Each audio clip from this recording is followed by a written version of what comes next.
Hi hello ಎಲ್ಲರಿಗೂ ನಮಸ್ಕಾರ. Welcome to my YouTube channel ಕನ್ನಡತಿಯ ಕಥಾಸುದೆ. ನಾನು ನಿಮ್ಮ ರೂಪ ಕನ್ನಡತೆ. ದಯಮಾಡಿ ಸಬ್ಸ್ಕ್ರೈಬ್ ಆಗಿ ಪ್ರೋತ್ಸಾಹಿಸಿ, ಲೈಕ್ ಮಾಡಿ, ಕಮೆಂಟ್ ಮಾಡಿ, ಇತರರಿಗೂ ಶೇರ್ ಮಾಡಿ. ಮಾಂಗಲ್ಯದಿಂದ ನಂಟಾದರೂ ಭಾಗ 51. ವೈಭವ್ ಕಂಟ್ರೋಲ್ ಮಾಡ್ಕೋ ಎಂದು ಕೋಪದಿ ನಿಂತವನ ಕೈ ಹಿಡಿದವಳ ಕೈ ಕೊರಿಸಿಕೊಂಡವ. ನಿನ್ನ ಸಾಲ ತಗೊಂಡಿದ್ದು ಡ್ಯಾಡ್ ಬಳಿನಾ ಎಂದ ಅವನ ಕಣ್ಣುಗಳ ದಿಟ್ಟಿಸಿ. ಅದು ವೈಭವ್ ಎಂದು ಹೇಳುವವಳ ಮುಂದೆ ಹಂಗೆ ಹಿಡಿದು ಎಸ್ ಆರ್ ನೋ, ನಿನ್ನ ಪ್ರಾಜೆಕ್ಟ್ಗೆ ಅಪ್ಪನ ಬಳಿ ಹಣ ತಗೊಂಡ್ಯಾ ಎಂದ ಜೋರಾಗಿ. ಅವನ ಕೋಪಕ್ಕೆ ಬೆಚ್ಚಿದಳು ನಿಧಿ. ಹೇಳು, ನೀನು ಡ್ಯಾಡ್ ಬಳಿ ಹಣ ತಗೊಂಡು ಪ್ರಾಜೆಕ್ಟ್ ಮಾಡಿದ್ದಾ ಎಂದ ಕಣ್ಣು ಕೆಂಪಗಾಗಿಸಿಕೊಂಡು. ಎಂದಳು ಕಣ್ ತುಂಬಿಕೊಂಡು ತಲೆ ಆಡಿಸಿ. ವಾಹ್, ಸೂಪರ್ ಎಂದವ ಅವಳ ಕೈ ಬಿಟ್ಟು ಚಪ್ಪಾಳೆ ತಟ್ಟಿದ. ವೈಭವ್, ನಾನು ಹೇಳೋದು ಕೇಳು ಪ್ಲೀಸ್ ಎಂದು ಅವನ ಕೈ ಹಿಡಿಯಲು ಬಂದಾಗ ದೂರ ಸರಿದವ. ಮುಟ್ಬೇಡ, ನನ್ನ ಮುಟ್ಬೇಡ ಎಂದ ಬೆರಳು ತೋರಿ. ಸರಿ, ನಾನು ಹೇಳೋದು ಕೇಳು ಮೊದಲು ಎಂದಳು ಅವನ ಒಲಿಸಲು ನೋಡುತ್ತಲೇ. ಇನ್ನೇನು ಇದೆ ಕೇಳೋದಕ್ಕೆ? ನೀನು ನನ್ನ ವಿರುದ್ಧ ಪ್ರಾಜೆಕ್ಟ್ ಮಾಡೋದಕ್ಕೆ ನನ್ನ ಅಪ್ಪನ ಬಳಿ ಹಣ ತಗೊಂಡಿದೀಯಾ, ಅದು ನನಗೆ ಗೊತ್ತಿಲ್ಲದೆ. ಇವಾಗ ಆ ವಿಷಯ ನನಗೆ ನನ್ನ ಶತ್ರುವಿಂದ ಗೊತ್ತಾಯಿತು ಎಂದವ ಒಂದು ಹೆಜ್ಜೆ ಮುಂದೆ ಇಟ್ಟು. ಇದು ಇದು ನನಗೆ ಕೊಟ್ಟಿರೋ ಬೆಲೆ, ಇದು ನಿನ್ನ ಮನಸ್ಸಲ್ಲಿ ನನ್ನ ಸ್ಥಾನ ಎಂದ ಕೋಪದಿಂದ. ವೈಭವ್, ನೀನು ಯಾವತ್ತೂ ನನ್ನ ಜೀವನದಲ್ಲಿ ಮುಖ್ಯನೇ ಕಣೋ ಎಂದಳು ಅವನ ಮಾತಿಗೆ ನೊಂದುಕೊಂಡು. ಗೊತ್ತಾಯ್ತಲ್ಲ ಎಷ್ಟು ಮುಖ್ಯ ಅಂತ. ನಾನೇ ಓವರಾಗಿ ಆಡಿದ್ದು ಎಂದವ ಅಲ್ಲಿದ್ದ ನೀರು ಕುಡಿದು. ನೀನು ನನ್ನಿಂದ ದೂರ ಇರೋಕೆ ಟ್ರೈ ಮಾಡ್ತಿದ್ರು ನಾನೇ ಹತ್ತಿರ ಆಗೋಕೆ ನೋಡಿದ್ದು. ಹಾಗೆ ನೋಡಿದರೆ ನೀನು ಯಾವಾಗಲೂ ನನಗೆ ಹತ್ತಿರನೇ ಆಗಿಲ್ಲ. ಇನ್ಮೇಲೆ ನಾನು ಈ ಹೋಟೆಲ್ಗೆ ಬರಲ್ಲ. ನೀನು ಆರಾಮಾಗಿ ನಿನ್ನ ಮಾವ ಹೇಳಿದ ಕೆಲಸ ಮಾಡ್ಕೊ, ನಾನೇ ಬೇರೆ ಹೋಟೆಲ್ಗೆ ಹೋಗ್ತೀನಿ ಎಂದ ಅವಳನ್ನು ನೋಡಿ. ಪ್ಲೀಸ್ ವೈಭವ್, ಹೋಗಬೇಡ. ನಾನಿಲ್ಲಿ ಮ್ಯಾನೇಜರ್ ಅಷ್ಟೇ, ನೀನೇ ಮಾವನ ಸ್ಥಾನದಲ್ಲಿ ನಿಂತು ಎಲ್ಲ ನೋಡ್ಕೋಬೇಕು ಎಂದಳು ಅವನ ದಿಟ್ಟಿಸಿ. ಬೇಕಾಗಿಲ್ಲ, ನಿನ್ನ ಮಾವ ಕೊಟ್ಟಿರೋ ಕೆಲಸ ನೀನೇ ಮಾಡ್ಕೊ, ನಾನು ಹೋಗ್ತೀನಿ ಎಂದು ಬಾಗಿಲ ಕಡೆಗೆ ಹೋಗುತ್ತಿದ್ದವನ ಅಡ್ಡಗಟ್ಟಿ. ಪ್ಲೀಸ್ ವೈಭವ್, ಹೋಗಬೇಡ, ನಂಗೆ ಭಯ ಆಗುತ್ತೆ ಎಂದಳು ಮಿಥುನ್ ಗೌತಮ್ನ ನೆನೆದು. ಆದರೆ ಕೋಪದಲ್ಲಿದ್ದವನಿಗೆ ಅರ್ಥ ಆಗಬೇಕಲ್ಲ. ಇಲ್ಲಮ್ಮ, ನಿನಗೆ ನನ್ನ ಕಂಡರೆ ಆಗಲ್ಲ ಅಂದಮೇಲೆ ನಾನಿಲ್ಲಿದ್ದರೆ ನನಗೆ ಬೆಲೆ ಇರಲ್ಲ. ಭಯ ಆಗೋಕೆ ಇದೇನು ಸ್ಮಶಾನ ಅಲ್ವಲ್ಲ ಎಂದು ಹೊರಟವನ ಕೈ ಹಿಡಿದು. ಬೇಕಿದ್ರೆ ನಾನೇ ಬೇರೆ ಹೋಟೆಲ್ಗೆ ಹೋಗ್ತೀನಿ, ನೀನು ಇಲ್ಲೇ ಇರು ವೈಭವ್ ಎಂದಳು ಅವನ ಕೈ ಹಿಡಿದು ದೀನವಾಗಿ. ಬಹುಶಃ ಅವಳ ಬೇಡಿಕೆಗೆ ಒಪ್ಪಿದ್ದರೆ ಮುಂದಾಗಬಹುದಾದ ಅನಾಹುತ ತಪ್ಪುತ್ತಿತ್ತೇನೋ. ಇಲ್ಲ, ನೀನೇ ಇರು, ನಾನು ಹೋಗ್ತೀನಿ ಎಂದು ಅವಳ ಕೈ ಕೊಸರಿಕೊಂಡು ಹೊರಟು ಬಿಟ್ಟ ವೈಭವ್. ನೆಲದ ಮೇಲೆ ಕುಸಿದು ಕುಳಿತವಳ ಮನ ಒದ್ದಾಡುತ್ತಿತ್ತು. ಐ ಹೇಟ್ ಯು ಕಣೆ, ನನ್ನಿಂದಾನೇ ವಿಷಯ ಮುಚ್ಚಿಟ್ಟಿದ್ದೀಯಲ್ವ ನೀನು ಎಂದು ಗೊಣಗುತ್ತಾ ಅವನು ಆಚೆ ಹೋಗಿದ್ದು ನೋಡಿ ಐ ಕೊಟ್ಟು ನಕ್ಕರು ಮಿಥುನ್ ಗೌತಮ್. ನೋಡಿದ್ಯಾ, ಜಸ್ಟ್ ಒಂದು ನಿಜ ಅವನಿಗೆ ಇಷ್ಟು ಕೋಪ ತರಿಸಿದೆ ಅಂದರೆ. ನಾವಿಬ್ಬರು ಸೇರಿ ಮಾಡ್ಕೋ 4 ಸುಳ್ಳು ಅವರಿಬ್ಬರನ್ನು ದೂರ ಮಾಡೋದ್ರಲ್ಲಿ ಅನುಮಾನನೇ ಇಲ್ಲ. ಅವಳಿಗೆ ಪ್ರಪೋಸ್ ಮಾಡಿದ್ದಕ್ಕೆ ನನ್ನ ಕೆನ್ನೆಗೆ ಹೊಡೆದು ಅವಮಾನ ಮಾಡಿ ಆಚೆ ಹಾಕಿದ ಇವನು. ಆ ಋಷಭ್ನನ್ನ ಕೆಲಸದಿಂದಾನೇ ಕಿತ್ಕೊಂಡ. ಈಗ ಇವನನ್ನು ದೂರ ಮಾಡೋದೇ ನನ್ನ ಗುರಿ ಎಂದ ಮಿಥುನ್ ಹಲ್ಕಚ್ಚಿ. ಈ ವೈಭವ್ ಸಾಮಾನ್ಯ ಇಲ್ಲ ಕಣ. ಅವಳನ್ನು ದ್ವೇಷ ಕಾಡ್ತಾ ಇದ್ದವನು ಇದ್ದಕ್ಕಿದ್ದಂತೆ ಪ್ರೀತಿ ಅಂದ್ಕೊಂಡು ಅವಳನ್ನು ಮದುವೆ ಆಗಿಬಿಟ್ಟ. ನಾನು ಅವಳ ಮೇಲೆ ಕಣ್ಣು ಹಾಕಿದ್ದೆ, ಆದರೆ ಕೈ ತಪ್ಪಿಬಿಟ್ಲು ಅಂತ ಯೋಚನೆ ಮಾಡುವಾಗ ನೀನು ಸಿಕ್ಕೆ. ಅವರಿಬ್ಬರು ದೂರ ಆದಮೇಲೆ ನಾನು ಒಂದೇ ಕೈ ನೋಡ್ಕೋತೀನಿ ಅವಳನ್ನು ಎಂದ ಗೌತಮ್ ಅಸಹ್ಯವಾಗಿ. ಇಬ್ಬರೂ ಒಟ್ಟಿಗೆ ನೋಡ್ಕೊಳ್ಳೋಣ ಅಂತ ಬಿಡೋ. ಇವಾಗ ಮೊದಲು ಆ ವೈಭವ್ಗೆ ಸರಿಯಾಗಿ ಮಾಡೋಣ. ಇವಳಿಗೆ ಅವಮಾನ ಮಾಡಿದರೆ ಅವನಿಗೂ ಆಗುತ್ತೆ. ಪ್ಲಾನ್ ABCD ಎಲ್ಲ ಯೂಸ್ ಮಾಡೋಣ ಎಂದು ಜೋರಾಗಿ ನಕ್ಕ ಮಿಥುನ್. ಅವನೋದ ಮೇಲೆ ಕೆಲ ನಿಮಿಷಗಳ ಕಾಲ ಕಣ್ಣೀರು ಹಾಕುತ್ತಲೇ ಇದ್ದಳು ನಿಧಿ. ಪದೇ ಪದೇ ಯಾಕೆ ತಪ್ಪು ತಿಳ್ಕೋತೀಯ ವೈಭವ್ ನೀನು? ನಿನ್ನೆ ತಾನೇ ನನ್ನ ಜೀವನದಲ್ಲಿ ನಿನಗೆಷ್ಟು ಪ್ರಾಮುಖ್ಯತೆ ಇದೆ ಅಂತ ಹೇಳಿದರೂ ಕೋಪ ಮಾಡ್ಕೊಂಡು ಹೋಗ್ತೀಯಾ ಎಂದಳು ಒಬ್ಬಳೆ ಅಳುತ್ತಾ. ಇಲ್ಲ, ನಾನೀಗೆ ಹತ್ತರೆ ಆಗಲ್ಲ. ರಾತ್ರಿ ಹೇಗೂ ಸಿಗ್ತಾನಲ್ಲ, ಅವನಿಗೆ ನಿಜ ಹೇಳಿ ಬಿಡ್ತೀನಿ. ನಾನು ಹೇಗೆ ಹೆದರಿದ್ರೆ ಹೆದರಿಸ್ತಾರೆ. ಮೊದಲು ಅವರಿಬ್ಬರನ್ನು ನೋಡ್ಕೋಬೇಕು ಎಂದವಳು ಕಣ್ಣೊರೆಸಿಕೊಂಡು ಆಚೆ ಬಂದಳು. ಮೆಟ್ಟಿಲ ಮೇಲೆ ನಿಂತು ಮಾತನಾಡುತ್ತಿದ್ದವರ ನೋಡಿ ಆತನಾಡಿದ್ಲು. Mister cleaning head and cooking head, ಇಲ್ಲಿ ನಿಂತ್ಕೊಂಡು ಹರಟೆ ಹೊಡೆಯೋಕ್ಕಲ್ಲ ನನ್ನ ಮಾವ ಕೆಲಸ ಕೊಟ್ಟಿರೋದು ಎಂಬ ಧ್ವನಿಗೆ ಇಬ್ಬರು ಹಿಂತಿರುಗಿ ನೋಡಲು ಕೈ ಕಟ್ಟಿ ನಿಂತಿದ್ಲು ನಿಧಿ. ಹೋಯ್, ಬೆಕ್ಕಿನ ಮರಿ ಗರ್ಜಿಸ್ತಾ ಇದೆ ಎಂದ ಮಿಥುನ್ ಅವಳ ನೋಡಿ. ಬೆಕ್ಕಿನ ಮರಿ ಆದರೂ ಬೆಳೆದಿರೋದು ಸಿಂಹನ ಗುಹೆಯಲ್ಲೇ, ಮದುವೆ ಆಗಿರೋದು ಚಿರತೆನ ಎಂದವಳು ತಾಳಿಯನ್ನು ಹೊರತೆಗೆದು ತೋರಿ. ಇಬ್ಬರಲ್ಲಿ ಒಬ್ಬರಿಗೆ ನಿನ್ನ ನಿಜ ಗೊತ್ತಿದೆ, ಆದರೆ ನಾನು ತಡೆದೆ. ಇನ್ನೊಬ್ಬರಿಗೆ ನಿನ್ನ ವಿಷಯ ಗೊತ್ತಾದರೆ ಅದೇ ಬಗೆದು ಬಿಡ್ತಾರೆ. ಅದಕ್ಕೂ ಮೊದಲು ಬದಲಾಗಿ ಕೊಟ್ಟಿರೋ ಕೆಲಸ ಮಾಡಿದರೆ ಒಳ್ಳೆಯದು ಎಂದಳು ಒಂದೇ ಬೆರಳಲ್ಲಿ ತಾಳಿ ಹಿಡಿದು. ಕೊಬ್ಬು ಬೆಳೆದಿದೆ ಅಲ್ವಾ, ಕರಗಿಸ್ತೀನಿ ಕಣೆ. ಹಣಕ್ಕಾಗಿ ನನ್ನ ರಿಜೆಕ್ಟ್ ಮಾಡಿ ಅವನನ್ನು ಮದುವೆ ಆಗಿದೆಯಲ್ವಾ, ಐ ವಿಲ್ ಶೋ ಯು ಎಂದ ಹಾಲ್ಕಚ್ಚೆ. ನನಗೆ ತೋರಿಸೋಕ್ಕೂ ಮುಂಚೆ ಹೋಗಿ ನಿನ್ನ ಪೌರುಷನ ಒಲೆ ಮುಂದೆ ತೋರಿಸು. ಇಲ್ಲಿ ನಿಂತ್ಕೊಂಡು ಹರಟೆ ಹೊಡೆಯೋದು ನನ್ನ ಮಾವ ಏನಾದರೂ ಸಿ ನೋಡಿದ್ರೆ ನೆಕ್ಸ್ಟ್ ಮೂಮೆಂಟ್ ನಿನಗೆ ಊಟ ಮಾಡೋಕ್ಕೂ ಕೈ ವಾರ್ನಿಂಗ್ ಮಾಡೋ ನಾಲ್ಗೆ ಯಾವುದೂ ಇರಲ್ಲ ಎಂದಳು ವ್ಯಂಗ್ಯದಿ. ಹಾಂ, ಯಾವ ಮಾವನ ಸಪೋರ್ಟ್ ಇದೆ ಅಂತ ಹೊಡೆದಾಡ್ತಿದ್ಯೋ ಆ ಮಾವನಿಂದಾನೇ ನಿನ್ನ ಆಚೆ ಹಾಕಿಸ್ತೀನಿ ಕಣೆ ಎಂದ ನೆಲಕ್ಕೆ ಕಾಲು ಅಪ್ಪಳಿಸಿ ಹೋದ ಮಿಥುನ್. ನಿಂಗೆ ಸ್ಪೆಷಲ್ ಆಗಿ ಹೇಳಬೇಕಾ ಎಂದಳು ಅವಳನ್ನೇ ತಿನ್ನುವಂತೆ ನೋಡುತ್ತಿದ್ದ ಗೌತಮ್ಗೆ.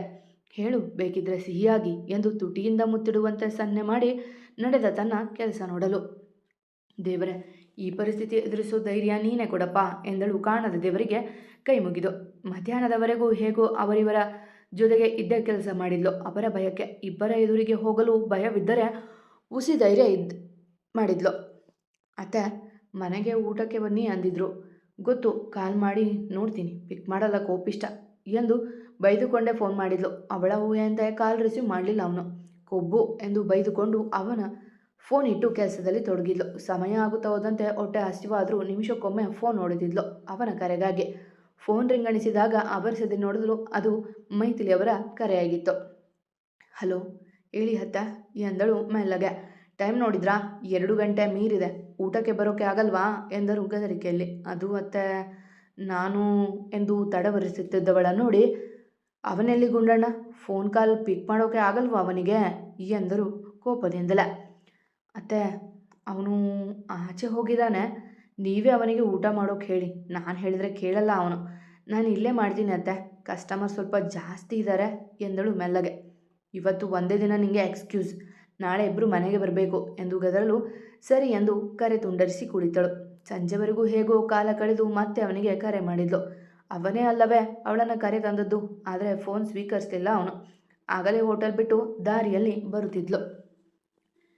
ಯಾವಾಗ ನೋಡಿದರೂ ಹೀಗೆ ಮಾಡ್ತಾನೆ, ಕರೆದುಕೊಂಡು ಬರೋದು ಮತ್ತೆ ಆಟೋದಲ್ಲಿ ಹೋಗೋ ಹಾಗೆ ಮಾಡೋದು ಎಂದು ಗುನುಗುತ್ತಿದ್ದವಳ ಬಳಿ ವೇಗವಾಗಿ ಬಂದ ಬೈಕೊಂದು ನಿಲ್ಲಲು ಬೆಚ್ಚಿ ಕಣ್ಮುಚ್ಚಿದಳು ನಿಧಿ. ನಿನ್ನ ಗಂಡನಿಗೆ ಕಾಯ್ತಿದೀಯ ನಿಧಿ ಎಂದ ಮಿಥುನ್. ನಿನ್ಗೆ ಯಾಕೆ ಅದು, ಹೋಗ್ತಾ ಇರು ಎಂದಳು ಅವನಿಗೆ ಕೋಪ ತೋರಿ. ಒಳೊಳಗೆ ಮಾತ್ರ ಭಯದಿಂದ ನಡುಗುತ್ತಿದ್ದಳು ಅವಳು. ನಾನು ಡ್ರಾಪ್ ಮಾಡ್ಲಾ ನಿಧಿ ಎಂದ ಅವಳ ಪಕ್ಕವೇ ಬಂದು ಬೈಕ್ ನಿಲ್ಲಿಸಿದ ಗೌತಮ್. ದಾರಿ ನೋಡ್ಕೊಂಡು ಹೋದರೆ ಸರಿ, ಇಲ್ಲ ಸೆಕ್ಯೂರಿಟಿ ಕರೀತೀನಿ ಎಂದಳು ಅಲ್ಲಿಂದ ದೂರ ಸರಿದು. ನಾವು ಸೆಕ್ಯೂರಿಟಿ ಕೊಡ್ತೀವಿ ಬಾರೆ ಎಂದು ಬೈಕಿನಿಂದಲೇ ಕೈ ಹಿಡಿದ ಮಿಥುನ್ ಬಿಹೇವ್ ಯುವರ್ ಸೆಲ್ಫ್, ಬಿಡು ಕೈ ಎಂದು ಕೊಸರಾಡಿದಳು ಅವನಿಂದ ಬಿಡಿಸಿಕೊಳ್ಳಲು. ಆದರೆ ಅವನ ಹಿಡಿತದಿಂದ ಬಿಡಿಸಿಕೊಳ್ಳಲಾಗಲಿಲ್ಲ ಅವಳಿಗೆ.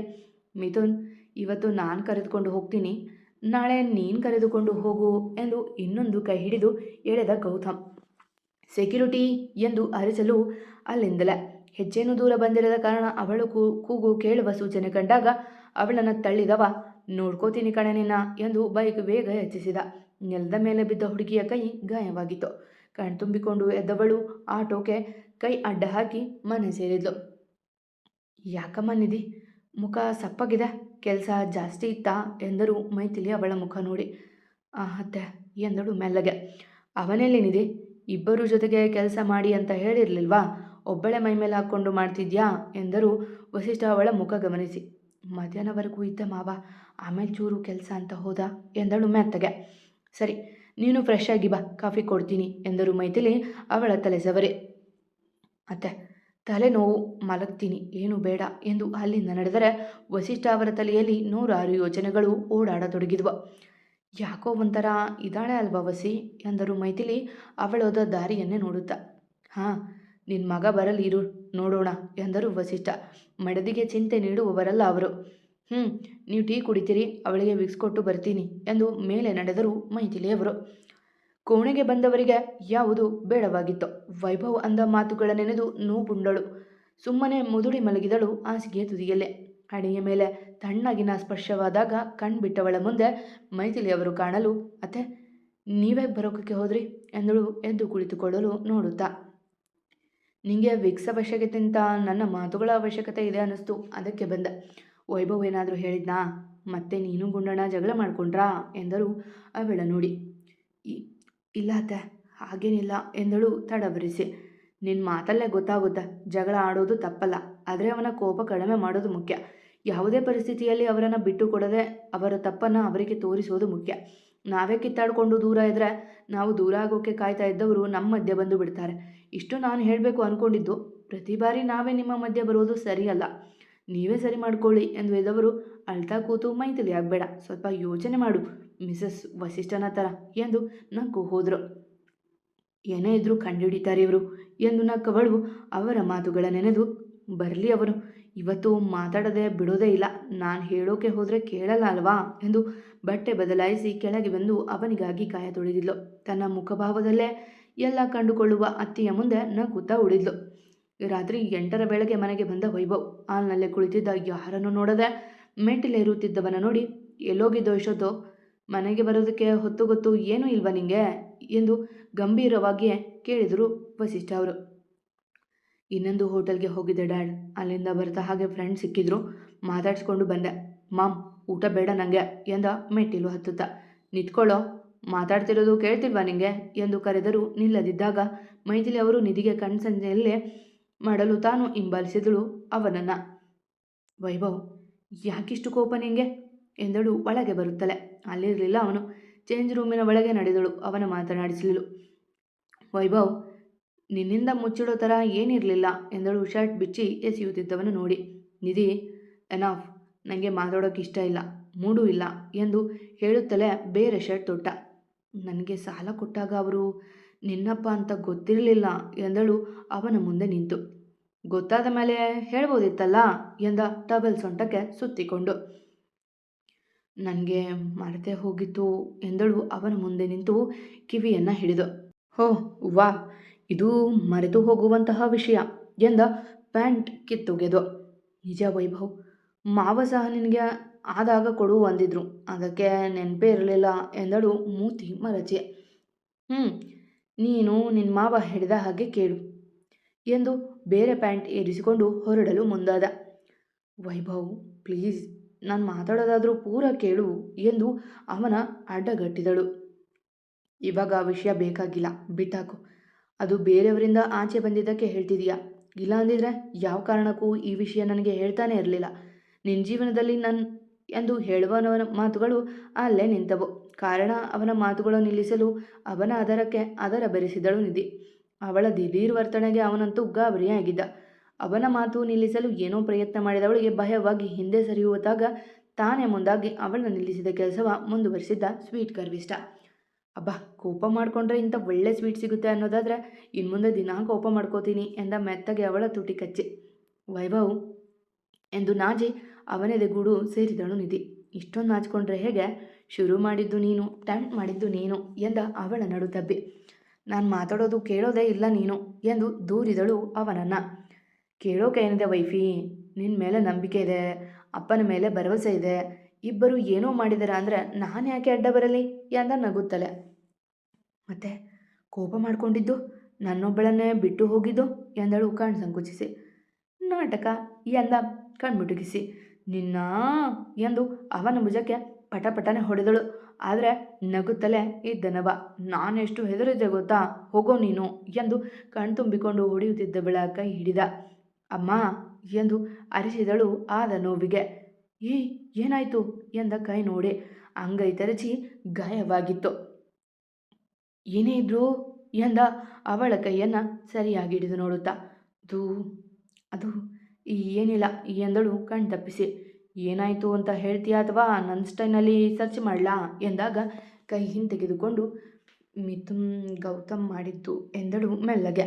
ವಾಟ್, ಅವರು ಗಾಯ ಮಾಡೋವರೆಗೂ ನೀನೇನು ಮಾಡ್ತಿದ್ದೆ, ಹೇಗೆ ಮಾಡಿದ್ರು ಗಾಯ, ಮತ್ತೆಲ್ಲೆಲ್ಲಿ ಗಾಯ ಆಗಿದೆ ಎಂದ ಅವಳ ಕೈಯ ಇನ್ನೊಂದು ಕೈ ನೋಡುತ್ತಾ. ನಾನೇನು ಮಾಡಲಿ, ಭಯ ಆಗುತ್ತಾ ಬಿಟ್ಟು ಹೋಗ್ಬೇಡ ಅಂದರು, ನೀನೇ ಅಲ್ವ ಬೈದು ಹೋಗಿದ್ದು, ಆದರೂ ನಾನು ಧೈರ್ಯ ತೋರಿಸಿದ್ದಕ್ಕೆ ಎಷ್ಟಕ್ಕೆ ಬಿಟ್ಟಿದ್ದು, ಕೈ ಹಿಡಿದು ತಳ್ಳಿಬಿಟ್ರು ಇಬ್ಬರು ಎಂದಳು ಕಣ್ ತುಂಬಿಕೊಂಡು. ಕೇಳಿದವ ಮುಷ್ಟಿ ಕಟ್ಟಿದ್ದ. ಏನು ಹೇಳ್ತಿದೀಯಾ ಬಾಸ್ಟರ್ಸ್ ಎಂದು ಹೋಗುವವನ ಕೈ ಹಿಡಿದು. ಬೇಡ ವೈಭವ್, ವಿಷಯ ದೊಡ್ಡದು ಮಾಡಬೇಡ, ಮಾವ ಅವರಿಗೆ ಕೆಲಸ ಕೊಟ್ಟಿದ್ದಾರೆ ಅಂದರೆ ಏನೋ ಕಾರಣ ಇರುತ್ತೆ, ಪ್ಲೀಸ್ ದುಡುಕಿ ಒಂದು ಹೋಗಿ ಇನ್ನೊಂದು ಮಾಡಬೇಡ ಎಂದಳು ಕಣ್ಣಲ್ಲೇ ಬೇಡಿಕೆ ಇಟ್ಟು. ಏನಂದೆ, ಅವರನ್ನು ಏನೂ ಮಾಡಬಾರ್ದ, ನಿನ್ನ ಕೈ ಹಿಡಿದಿರೋ ಕೈ ತೆಗಿಯದೆ ಬಿಡಲ್ಲ ನಾನು, ಇನ್ನು ನಿನ್ನ ಕೈ ಗಾಯ ಅದು ಮಾಯ ಆಗೋವರೆಗೂ ನಾನು ಅವರನ್ನು ಸುಮ್ಮನೆ ಬಿಡಲ್ಲ ಎಂದ ಕಣ್ ಕೆಂಪಗಾಗಿಸಿಕೊಂಡು. ಏನು ಮಾಡ್ತೀಯಾ, ಅವರನ್ನು ಹಿಡಿದಿಟ್ಟು ಹಿಂಸೆ ಕೊಡ್ತೀಯಾ ಎಂದಾಗ ಆವೇಶದಲ್ಲಿದ್ದವ, ಹೌದು, ನನ್ನ ಸ್ಟೈನಲ್ಲಿ ಹಿಂಸೆ ಮಾಡ್ತೀನಿ, 1 ವಾರ ಅಲ್ಲಲ್ಲ 1 ತಿಂಗಳವರನ್ನು ಆಚೆ ಬಿಡೋದೇ ಇಲ್ಲ ಎಂದಾಗ ಅವನ ಕಣ್ಣಲ್ಲಿ ಕಂಡ ಆಕ್ರೋಶ ನೋಡಿ ಬೆದರಿದವಳು, ವೈಭವ್ ಎಂದಳು ಅವನ ಕೈ ಹಿಡಿದು. ನನ್ನ ಕುಟುಂಬಕ್ಕೆ ನೋವು ಕೊಟ್ಟವರಿಗೆ ನಾನು ನೋವು ಕೊಡೋದೇ ಬಿಡೋದೇ ಇಲ್ಲ ಎಂದಾಗ ಅವನ ಕೆನ್ನೆಗೆ ಮುತ್ತಿಟ್ಟಳು. ಹುಚ್ಚೇನೆ ನಿಂಗೆ, ನಾನೇನು ಮಾತಾಡ್ತಿದ್ದೀನಿ ಎಂದ ಕೆನ್ನೆ ಒರೆಸಿಕೊಂಡು ಮತ್ತೂ ಒಂದು ಕೆನ್ನೆಗೆ ಮುತ್ತಿಟ್ಟಳು. ಏ ಲೂಸು, ಕೊಡು ಅಂದಾಗ ಕೊಡಲ್ಲ, ಇವಾಗ ಕೊಡ್ತಿದ್ದಾಳೆ ಎಂದ ಮತ್ತು ರೇಗುತ್ತಲೆ. ನೀನು ಮೊದಲು ಸಮಾಧಾನ ಆಗು, ನಾನು ಕೇಳೋ ಪ್ರಶ್ನೆಗೆ ಉತ್ತರ ಕೊಡು ಎಂದಳು ಅವನನ್ನು ಕೂರಿಸಿ. ಏನು ಪ್ರಶ್ನೆ ನಿಂದು, ಬಿಡು ನನ್ನ, ನಾಳೆ ಹುಟ್ಟೋ ಸೂರ್ಯನ ಅವರಿಬ್ಬರು ಅವರ ಮನೆಯಲ್ಲಿ ನೋಡಬಾರ್ದು ಎಂದ ಹೇಳಲು ನೋಡುತ್ತಾ ತಕ್ಷಣ ಅವನ ಕಾಲ ಮೇಲೆ ಕುಳಿತು, ಲೇ ಏನೇ ಆಗಿದೆ ನಿಂಗೆ, ನೀನೇನ ಇದು ಎಂದ ಕಣ್ಣರಳಿಸಿ. ಇವಾಗ ಮೊದಲು ಹೇಳು, ನನ್ನ ಮೇಲೆ ನಂಬಿಕೆ ಇದ್ದರೂ ಯಾಕೆ ಆ ರೀತಿ ರೂಢಾಗಿ ಮಾತಾಡಿ ಹೋಗಿದ್ದು, ಮಧ್ಯಾಹ್ನ ಊಟಕ್ಕೆ ಬರದೆ ಎಲ್ಲೋಗಿದ್ದು, ಇವಾಗ ಯಾಕೆ ನಾಟಕ ಮಾಡ್ತಿದೀಯಾ ಎಂದಳು ಅವನ ಕಣ್ಣಲ್ಲಿ ಕಣ್ಣಿಟ್ಟು. ಮಧ್ಯಾಹ್ನ ಸ್ವಲ್ಪ ಬೇಜಾರಾಯಿತು. ಅವರಿಬ್ಬರು ಅಲ್ಲಿ ನಿಂತು ಕೇಳ್ತಿದ್ದು ನೋಡಿದೆ. ಅವರ ಮುಂದೆ ಜಗಳ ಆಡಿ ಹೋದೆ. ಮಧ್ಯಾಹ್ನ ಒಬ್ಬರಿಗೆ ಟ್ರೀಟ್ಮೆಂಟ್ ಕೊಡೋದು ಬಾಕಿ ಇತ್ತು, ಅಲ್ಲಿಗೆ ಹೋಗಿದ್ದೆ. ಇವಾಗ ಕೋಪ ನಟಿಸಿದ್ದು ಸುಮ್ಮನೆ, ಮಲಗುವಾಗ ಒಮ್ಮೆ ಕಾಡಿಸಿ ವಿಷಯ ಹೇಳೋಣ ಅಂದ್ಕೊಂಡೆ, ಅಷ್ಟರಲ್ಲಿ ನೀನು ಸಿಹಿ ಕೊಟ್ಟೆ ಎಂತ ನಗುತ್ತ. ನೀನು ಕಿರಾತಕ ಎಂದಳು ಅವನ ಕೈ ಗಿಲ್ಲೆ.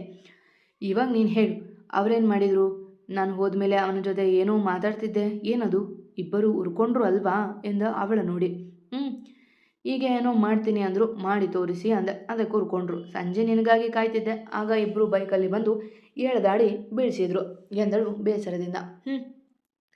ನಾಳೆ ಅವರಿಗೆ ವಾಪಸ್ ಕೊಡೋಣ ಚಿನ್ನಿ, ಬಿ ರೆಡಿ ಎಂದ ಅವಳ ಕೆನ್ನೆ ತಟ್ಟಿ. ಚಿಚಿ, ಈ ಚಿನ್ನಿ ಎಲ್ಲ ಚೆನ್ನಾಗಿಲ್ಲ, ನಿಧಿ ಅಂತಾನೆ ಕರಿ ಎಂದಳು ಮೂತಿ ಉಬ್ಬಿಸಿ. ವೈಫಿ ಬೇಡವಾ ಎಂದ ನಗುತ್ತಲೆ. ವೈಭವ್ ಎಂದು ಅವನ ನಗುವಿಗೆ ನಗು ಸೇರಿಸಿದ್ಲು.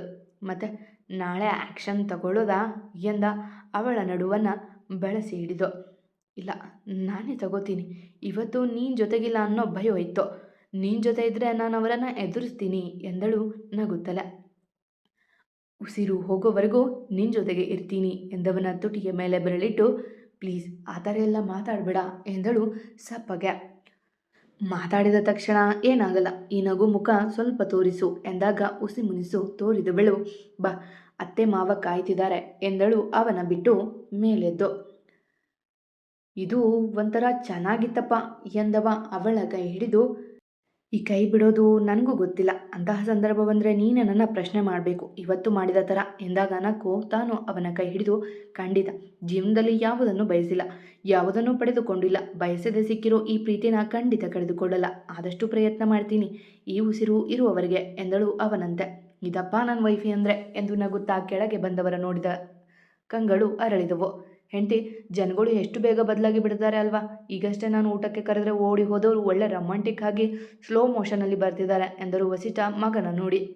ಅವರದೇ ಕತೆ, ಅವರೇ ಹೀರೋ ಹೀರೋಯಿನ್ ಬಿಡಿ, ಹೇಗಾದರೂ ಇರಲಿ ಎಂದರು ಮೈಥಿಲಿ ನಗುತ್ತಾ. ನೋ ಮಾಮ್, ನಮ್ಮ ಕಥೆಯಲ್ಲಿ ನೀವೇ ಹೀರೋ ಹೀರೋಯಿನ್, ನೀವಿಲ್ಲ ಅಂದರೆ ನಮಗೇನಿದೆ ಅಲ್ವಾ ನಿಧಿ ಎಂದ ಮಡದಿಯತ್ತ ನೋಡಿ. ಹಾಂ ಅತ್ತೆ, ಎಷ್ಟೇ ವರ್ಷ ಕಳೆದರೂ ವಸಿಷ್ಠ ಮೈಥಿಲಿ ಅನ್ನೋ ಈ ಜೀವಿಗಳ ಬೇಳೆ ಕಡಿಮೆ ಆಗೋದಿಲ್ಲ, ನನಗೆ ನನ್ನ ಮಾವನೇ ರೋಲ್ ಮಾಡಲ್, ನೀವು ದೇವತೆ ಎಂದಳು ನಿಧಿ ಮಾವನ ನೋಡಿ. ಹೆಂಡತಿ, ಏನಾದರೂ ಮ್ಯಾಜಿಕ್ ಮಾಡಿದ್ಯಾ, ಇಬ್ಬರು ಯಾಕೋ ನನ್ನ ಏಣಿ ಹತ್ತಿಸಿದ್ದಾರೆ ಎಂದರು ವಸಿಷ್ಠ ಅನುಮಾನದಿಂದ. ಡ್ಯಾಡಿ ಎಂದು ವೈಭವ್ ಕರೆಯಲು ನಕ್ಕರು ಎಲ್ಲ ಅವನ ರೀತಿಗೆ. ಮತ್ತೇನಪ್ಪ, ದಿನಗಳು ಓಡ್ತಿದೆ, ಇನ್ನೇನು 2-3 ತಿಂಗಳಲ್ಲಿ ಮದುವೆ, ಆಮೇಲೆ ಇಟಿಸಿ ಮಿನಿ ಗರ್ವಿಷ್ಠ ಬರ್ತಾನೆ, ಆಮೇಲೆ ಮಿನಿ ಬೇತಾಳನೂ ಬರ್ತಾಳೆ ಎಂದರು ಮಗನ ಕಾಲೆಳೆದು. ಎಷ್ಟೇ ಮಿನಿ ಛೋಟ ಮರಿ ಗರ್ವಿಷ್ಠರು ಬಂದರೂ ಈ ಗರ್ವಿಷ್ಠನ ಮೀರಿಸೋಕ್ಕಾಗಲ್ಲ ನನ್ನ ಪತಿದೇವ, ಮಗನ ಕಾಲೆಳೆಯೋದು ಬಿಟ್ಟು ತಿನ್ನಿ ಎಂದರು ಮೈಥಿಲಿ ಅವರ ಕೆನ್ನೆ ಹಿಂಡಿ. ಮೈತು, ನೀನು ನನ್ನ ಅಂಡರ್ ಎಸ್ಟಿಮೇಟ್ ಮಾಡ್ತಿದೀಯಾ ಎಂದರು ಉಸಿ ಮುಸಿ ತೋರಿ. ಡ್ಯಾಡಿ, ಅವರೇನೇ ಮಾಡಿದ್ರು ನನ್ನ ಪಾಲಿಗೆ, ನಿಧಿಗೆ, ಋಷಿಗೆ, ಈ ಕೋತಿಗೆ ಎಲ್ಲರಿಗೂ ನೀವೇ role model, you are the best ಎಂದಳು ವಿಶಿಷ್ಟ ಅವರ ತಬ್ಬಿ. ಆದರೆ ಈ ಜೀವನ ಪರಿಪೂರ್ಣ ಆಗಿದ್ದು ಇವಳಿಂದ ಕಣೆ ಪರಿ, ನನ್ನ ಪರಿನ ನನಗೆ ವಾಪಸ್ ಕೊಡಿಸಿದ್ದು ಈ ನಿನ್ನ ಪೆದ್ದಿ ಅಮ್ಮ ಎಂದು ತಟ್ಟೆಯಲ್ಲಿದ್ದ ತುತ್ತನ್ನು ಮಡದಿಗೆ ತಿನ್ನಿಸಿದರು ವಸಿಷ್ಠ. ಅಯ್ಯೋ, ನಿಮ್ಮ ಎಮೋಷ್ನಲ್ ಡೈಲಾಗ್ ಕೇಳಿ ಕೇಳಿ ನನಗೆ ಸಾಕಾಗಿದೆ, ನನ್ನ ವಸಿ ಈ ರೀತಿ ಇರಲಿಲ್ಲಪ್ಪ ಎಂದರು ಮೈಥಿಲಿ. ಹೋ, ನನ್ನ ಆ್ಯಕ್ಷನ್ ನೋಡ್ಬೇಕಮ್ಮಾಯ್ತು, ತೋರಿಸ್ತೀನಿ ಬಿಡು ಎಂದು ಕಣ್ಮಿಡುಕಿಸಿದ್ರು. ಮಾತು ಹರಟೆ ತಮಾಷೆಯ ನಡುವೆ ಊಟ ಮುಗಿಯಿತು ಅವರದ್ದು. ವೈಭವ್, ಮಾವ ಇಷ್ಟು ಜಾಲಿ ಪರ್ಸನ್ ಅಲ್ವಾ, ಯಾವಾಗ ಕೇರ್ ಮಾಡಬೇಕು, ಯಾವಾಗ ರೇಗಬೇಕು, ಯಾವಾಗ ಏನು ಮಾಡಬೇಕು ಎಲ್ಲ ಯೋಚಿಸ್ತಾರೆ. ಜೊತೆಗೆ ನಿನ್ನ ಕಾಲು ಎಳಿತಾ ತಮಾಷೆನೂ ಮಾಡ್ತಾರೆ.